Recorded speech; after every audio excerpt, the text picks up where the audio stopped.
Today we will talk about influences on early physical growth.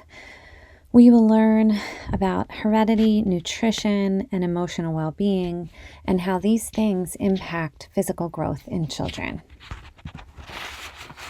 There are many influences on early physical growth among children.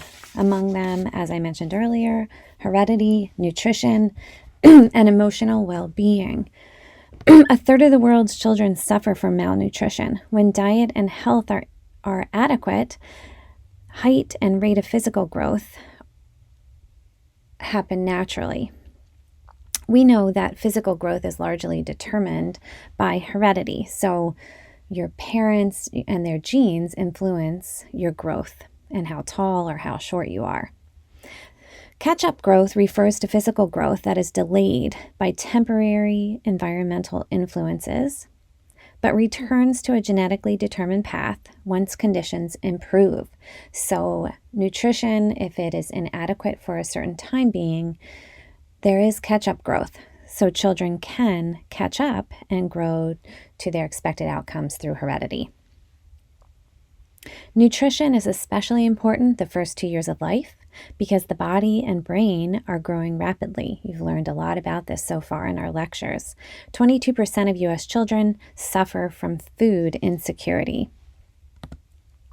We know breastfeeding is a great and nutritious way to feed our children because it contains everything a baby needs to grow.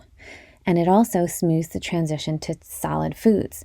Breastfeeding for the first 6 months and limiting unhealthy foods promotes energetic play and a healthy child. Limiting TV viewing are also ways that parents can prevent their infants from becoming overweight. It's never good to see a baby that's just sitting in front of a TV. Babies crave interaction with adults. 77% of American women breastfeed, but a third stop when their child reaches 6 months of age. WIC, or Women, Infants, and Children, have added breastfeeding counseling to educate mothers on the benefits of breastfeeding. This has led to great outcomes. There is recent evidence that shows a relationship between rapid weight gain in infancy and later obesity. So there are some recommendations for parents, including breastfeeding for the first 6 months. And many of the things listed below were also discussed on the previous slide. Play, adequate nutrition, and limiting TV time help prevent obesity. Obesity has become a growing concern in the United States. U.S. public policies and infant feeding practices are highlighted on this slide. This connects to previous lectures on Bronfen-Brenner's model and how policy impacts the family.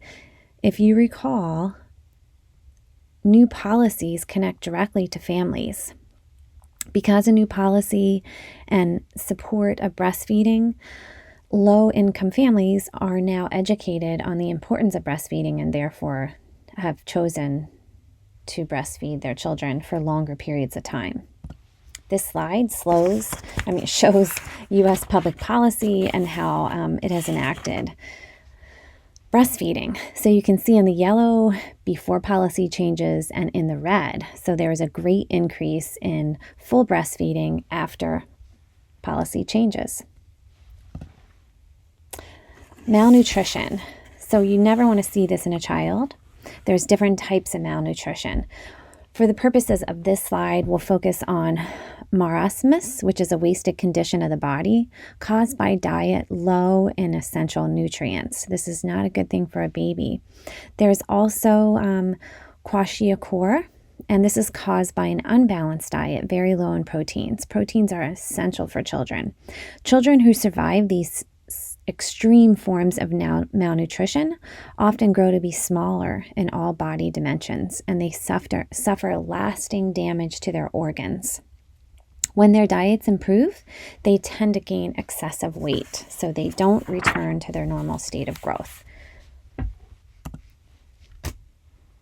Emotional well-being is necessary. We know, we've talked about in the past, how essential bonding with caregivers is for an infant's overall health.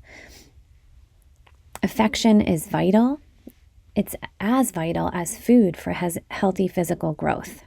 A disturbed parent-child relationship often contributes to lack of growth and an unhappy child or emotional well-being.